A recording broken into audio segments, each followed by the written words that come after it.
Menyebut nama saya itu bukan hanya di luar persidangan, tapi juga di dalam persidangan. Jaksa juga menyebut nama saya. Pihak-pihak dari mereka, pengacara, Dr. Tipa maupun Rosyul selalu menyebut nama saya. Tetapi berkali-kali saya menyampaikan bahwa tanggapan saya adalah saya menghormati proses hukum. Tanggapan saya menghormati proses hukum yang sedang berjalan. Apapun nanti akan diputuskan oleh hakim, saya menghormatinya. Jadi saya tidak ada masalah dengan itu. Saya hanya mengatakan bahwa apapun yang mereka lakukan hari ini adalah bentuk kepanikan. Mereka ini panik kok sebenarnya. Mereka berpanik terhadap fakta-fakta yang sudah mulai muncul pelan-pelan. Bahkan saya tadi di Twitter mengatakan bahwa apa yang dilakukan oleh Pak Rosuryo dan kawan-kawan maupun Dr. Tipa dan pengacaranya itu adalah bentuk kepanikan mereka setelah mereka melihat fakta. Semua yang mereka ragukan selama ini mulai pelan-pelan terkuak. Ada scan ijazah yang juga saya curiga mereka juga sudah melihatnya. Ada emboss, ada watermark, ada lintasan merah apa segala macam, itu sudah mereka lihat. Makanya mereka sekarang sedang mau menjerat saya. Itu yang sekarang terjadi. Artinya Mas Dian sendiri sudah memprediksi hal ini akan terjadi? Ya saya sudah prediksi dari awal, karena memang kita kan melihat faktanya di awal. Memang mereka ini lemah. Dari segala sisi ini mereka lemah. Dari data mereka nggak punya, fakta mereka tidak ada, saksi-saksi mereka tidak punya. Saya katakan berkali-kali, bahkan di beberapa kesempatan bahwa Pak Rosuryo ini kan orang Jogja ya. Bersekolah, berkuliah S1, S1, S2 itu di Jogja. Rumah beliau dengan UGM itu tidak terlalu jauh lah, karena kan di Jogja. Masa orang yang bertahun-tahun di Jogja tidak dapat menemukan satu saja yang menjadi saksi bahwa Pak Jokowi itu tidak lulus kuliah? Satu saja yang akan menjadi saksi mereka. Tidak ada mereka temukan. Yang ada mereka hanya membahas soal kumis, membahas mereka soal potongan rambut, kacamata. Itu kan tidak substansial. Tetapi fakta-faktanya mereka tidak bisa tampilkan sampai hari ini. Tidak pernah mereka bisa membuktikan, menghadirkan saksi bahwa ada salah satu dari teman Pak Jokowi atau orang yang berkuliah dari kurun waktu tahun 1980 sampai tahun 1985 sesuai dengan masa kuliahnya Pak Jokowi, dihadirkan sebagai saksi bahwa Pak Jokowi tidak lulus kuliah. Tidak ada satupun. Bayangkan, ada ribuan orang yang berkuliah itu. Satu saya tidak ada. Padahal Pak Rosuryo ini rumahnya di Jogja, sekolah di Jogja, S1 di Jogja, S2 pun di Jogja. Tidak ada itu sampai hari ini. Itu. Mas, ketika tadi udah prediksi akan seperti ini, Mas Dian sendiri berarti sudah tahu dong Mas langkah apa yang akan dilakukan untuk menamengi diri Mas Dian yang sekarang saat ini kan disebut terus disebutkan. Kalau saya tidak ada. Dari awal sampai hari ini saya tidak pernah meminta bantuan siapapun. Saya dipanggil kepolisian dan nanti akan bersidang di pengadilan. Saya tidak pernah meminta bantuan apapun. Saya tidak ada tameng apapun. Saya hanya berpegang pada satu hal. Saya menyampaikan apa adanya. Saya akan sampaikan apa yang disampaikan oleh Pak Jokowi kepada saya, maupun saya akan menyampaikan fakta-fakta yang saya dapatkan tentang Pak Jokowi. Itu aja kalau saya. Mas, ini kan tadi Mas Dian bilang bahwa mereka sudah juga melihat ada emboss, ada garis merah segala macamnya kan. Itu kan yang Mas Dian upload ya? Bukan. Yang saya upload itu memang mungkin tidak terlihat. Karena dari data yang awalnya berkapasitas atau ukuran sekian sangat besar, ketika dia diposting di sosial media, dia akan mengalami kompresi, akan mengalami penurunan size yang hanya berjumlah, menurut keterangan Pak Rosuryo yang mendownload dari akun saya, itu hanya 76 kilobyte. Yang berarti 76 kilobyte itu akan menghilangkan banyak sekali detail di dalam foto yang saya posting. Makanya ada kehilangan emboss, kehilangan watermark dan lain-lain. Tetapi ketika mereka melihat secara nyata ijazah Pak Jokowi yang ditampilkan waktu gelar perkara di Bareskrim ataupun yang dalam berbentuk scan mungkin yang ditampilkan, maka segala semua tuduhan itu hilang dengan sendirinya. Karena nyata jelas terlihat di situ. Bahkan selama ini yang mereka persoalkan tentang adanya kehilangan stempel merah itu ketika dilihat secara langsung oleh pihak-pihak yang bersangkutan waktu gelar perkara. Dulu waktu itu ada Ibu Eli selaku pengacara Ibu Sujana, ada Repi Harun dan lain-lain. Itu jelas sekali terlihat, tidak ditutup-tutupi, yang barangkali mungkin tidak boleh dipegang, tapi tidak ditutup-tutupi. Dan saya sangat yakin bahwa mereka sudah melihat faktanya 100%. Oke, mereka sudah melihat dengan fakta 100% ya. Tapi pada kenyataannya kan masih terus. Nah, itu politik itu. Itu mereka sudah bermain politik itu. Makanya saya bilang begini, kalau fakta hukum sudah dikuak sedemikian rupa tetapi masih saja dipersoalkan, berarti niatnya beda. Niatnya bukan lagi mencari kebenaran ijazah Pak Jokowi, tapi niatnya ingin mengganggu Pak Jokowi. Ya maklumlah, Pak Jokowi ini kan masih relevan sampai hari ini sebagai orang yang menjadi panutan untuk berbicara soal politik ke depan kan. Apalagi mohon maaf ini anak beliau kan juga mencalonkan jadi wapres kan. Maka diganggu-ganggu terus. Bahkan salah satu dari circle mereka, salah satu purnawirawan Angkatan Laut, Pak Mulyono mengatakan bahwa kami akan terus menyerang Pak Jokowi. Kami akan mencari terus semua yang bisa menjadi alat-alat kami untuk menghancurkan Pak Jokowi. Di dalam satu keterangannya, Pak Mulyono mengatakan, Pak Mulyono itu adalah salah satu dari atau juru bicara MKGR, mengatakan bahwa kita tidak boleh dipimpin oleh Gibran. Itu kan niatnya udah beda itu kalau udah begitu.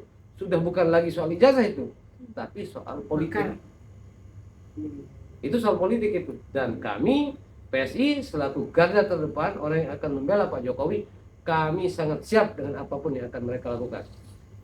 Mas Tian ketika pertama kali mengupload itu sudah seizin Pak Jokowi kah atau memang? Saya sudah mengatakan bahwa ketika saya memberikan keterangan waktu BAP pertama di Polda Metro Jaya bahwa itu tidak diperintah oleh Pak Jokowi, tidak diperintah oleh PSI, dan tidak diperintah oleh siapapun. Maka pertanyaan tadi apakah sudah ada izin, itu tidak ada sama sekali. Tetapi belakangan 1 bulan ke depan setelah saya melakukan itu, saya diberikan maaf oleh Pak Jokowi karena saya waktu itu saya meminta maaf secara langsung ke kediaman beliau di Sumbar, Solo. Gitu ceritanya. Sehingga saya tidak dipersoalkan. Tapi ada niatan apa Mas? Awalnya iseng-iseng kah? Sebenarnya saya nggak ada niat. Saya ini hanya orang yang mencintai Pak Jokowi, melihat Pak Jokowi diperlakukan seperti itu. Dibahas, dicaci maki, dibilang gantung, dibilang macam ini, kan marah kita. Makanya kita melakukan itu. Kita bilang bahwa ini loh ijazah Pak Jokowi gitu. Saya kira mereka akan diam. Tapi kan sudah 1 tahun lebih mereka masih begitu, bahkan mau masuk 2 tahun sekarang. Sampai akhirnya mereka datang ke KPU ya, waktu itu kan KPU. Mas. Macam-macam. Udah datang ke KPU, datang ke KPKI apa Ya. itu, datang ke KPU UGM kan langsung. macam-macam kan. UGM langsung. Datang ke UGM, bahkan terakhir kan mereka datang ke PDI Perjuangan kan sebagai partai. Ya. Sebagai partai yang mengusung Pak Jokowi, kan mereka udah datang. Tetapi ada satu hal yang penting, dari semua yang mereka datangi, dari semua yang mereka memberikan data ke mereka, satu hal yang paling penting adalah ijazah itu sama, tidak ada perbedaan sama sekali. Oke. Mas, Pak Jokowi harus hadir nanti di sidang. Oke. Dan tadi Bang Cumanan mengatakan bahwa akan hadir. Yakin akan hadir. Mas Dian sebagai orang yang mencintai Pak Jokowi, ada yang bilang wah itu digoreng, disayur segala macam. Begini, kehadiran Pak Jokowi ini walaupun hari ini sudah menjadi rakyat biasa ya, tetapi kita tidak boleh juga, beliau ini kan seorang mantan presiden, orang nomor 1 di Indonesia. Sementara kita berhadapan dengan satu kelompok atau orang-orang yang kita lihat keseharian di dalam media sosial maupun di media, itu kan agak, ya kita bisa bilang ada juga yang stres dari kawan-kawan itu kan, pakai bilang darah Pak Jokowi halal. Ya ini disampaikan secara terbuka kok, darah Pak Jokowi halal, Pak Jokowi gantung. Kan nggak boleh kita hadapkan Pak Jokowi ini dengan orang-orang seperti itu. Nah barangkali itu nanti akan menjadi pertimbangan manakala ya mungkin dirasa itu sebagai ancaman. mungkin itu yang akan menjadi pertimbangan, ya sebaiknya Pak Jokowi jangan datang lah, kan begitu. Karena di dalam regulasi sistem hukum peradilan kita masih dimungkinkan untuk hadir melalui Zoom. Nah, tetapi apakah mungkin kalau ijazah itu yang hadir? Mungkin, karena Pak Jokowi yang sudah menyampaikan bahwa ketika diminta oleh hakim, maka akan membawa ijazah SD, ijazah SMP, ijazah SMA, sampai ijazah S1. Nah, itu. Mas Dian, artinya kesiapan dari Mas Dian sini sudah adakah pemberitahuan kapan akan hadir Di sidang. Memang sudah ada pemberitahuan ke saya bahwa nanti ini saya juga harus siap-siap untuk di persidangan. Tetapi kembali saya katakan bahwa waktu yang belum ditentukan itu membuat saya juga tidak bisa menjawab ini akan tanggal berapa gitu. Tetapi ancang-ancangnya sih mungkin lewat dari bulan Juli ini kali ya, atau mungkin awal-awal Agustus kali ya. Karena untuk sementara kan masih yang satu masih berproses di peradilan, yang satu masih berproses di tertiba seperti itu. Nah, untuk yang bagian saksi-saksi itu mungkin masih belum ya. Ya, mungkin nanti ke depan, tapi 100% saya sudah siap memberikan keterangan. Sudah siap berarti bertemu Dokter Tifa dan all semua yang CS. Bahkan jika ada mereka berkumpul 1.000 orang, saya akan datangi 1.000 orang. Nggak ada urusan siap atau siap. Saya sangat siap dari awal. Berarti siap membuktikan keaslian ijazah Jokowi di persidangan seperti itu. Oh, itu bukan kapasitas saya untuk membuktikan bahwa ijazah tersebut palsu ya atau asli ya. Tetapi itu tugas dari institusi lain. Karena ini memberi petunjuk lah. Gitu. Karena sebenarnya itu kan sudah ada di jaksa penuntut umum nanti data-data ijazah apa sudah ada di mana mereka lah akan membuktikan putusan pengadilan. Saya hanya akan menjelaskan kenapa saya menyampaikan bahwa ijazah itu asli sesuai dengan pertanyaan-pertanyaan yang diajukan oleh mereka nanti. Di situ aja mungkin posisi saya. Mas mau tidak mau tadi mungkin ada pertanyaan JPU terkait dari manakah Mas Dian dapatkan ijazah itu tersebut diberikan oleh wartawan cumi-cumi.com. Enggak. Nanti saya akan jelaskan dari mana sumber saya mendapatkan file tersebut. Saya akan jelaskan dan itu sudah tertuang di dalam BAP saya. Tunggu sebentar, nanti pasti akan dibuka oleh walaupun pada akhirnya di persidangan sudah dibuka semua dan pihak yang menyerang Pak Jokowi masih tetap tidak terima, belum puas dengan apa yang disampaikan nanti ketika para saksi akan hadir, gimana Mas? Kan begini, pengadilan itu kan bukan untuk memuaskan orang, tapi memberikan rasa adil kepada orang, kan begitu.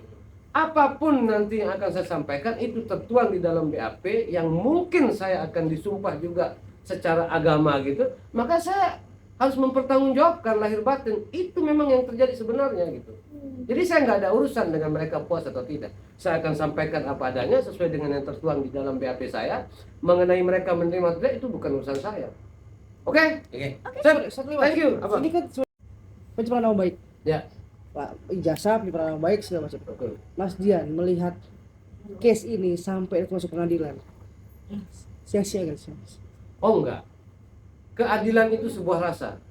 Sepanjang orang belum merasa adil, diperlakukan adil, maka sepanjang itu boleh menuntutnya. Keadilan itu sebuah rasa. Kalau ada orang yang merasa dicemparkan nama baik, maka beliau akan menuntut keadilan itu. Siapapun itu.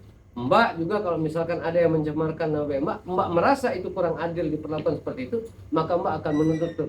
Sampai kapanpun sistem hukum kita memberikan ruang untuk menuntut itu sampai mendapatkan rasa keadilan. Makanya ada banding, makanya ada tahap-tahapannya. Sampai mendapatkan rasa adil. Barangkali dalam peristiwa ini Pak Jokowi merasa tidak adil diperlakukan oleh mereka. Maka mereka menuntut. Oke. Terakhir. Apa sih pesan moralnya? Saya sekali lagi berpesan seperti yang sudah saya pesankan di beberapa teman-teman juga yang lain bahwa ayo kita ikuti persidangan ini seperti yang sudah mereka minta dari awal. Kita hormati putusan hukum nanti ke depan, tetapi ada satu hal yang paling penting di sini adalah ada edukasinya, ada pembelajarannya, agar ke depan kita tidak mudah terpancing oleh hoax, kita tidak mudah terpancing oleh provokasi narasi-narasi yang kira-kira memecah belah, agar ke depannya kita bisa betul-betul setiap ada kasus yang seperti ini benar-benar bisa mendapatkan pelajaran yang besar dari peristiwa yang sekarang. Jadi apapun yang terjadi ke depannya, kita ikuti semua proses hukum ini, kita simak dengan baik semua prosesnya yang akan berjalan. Entah berapa ratus kali akan persidangan, kita ikuti.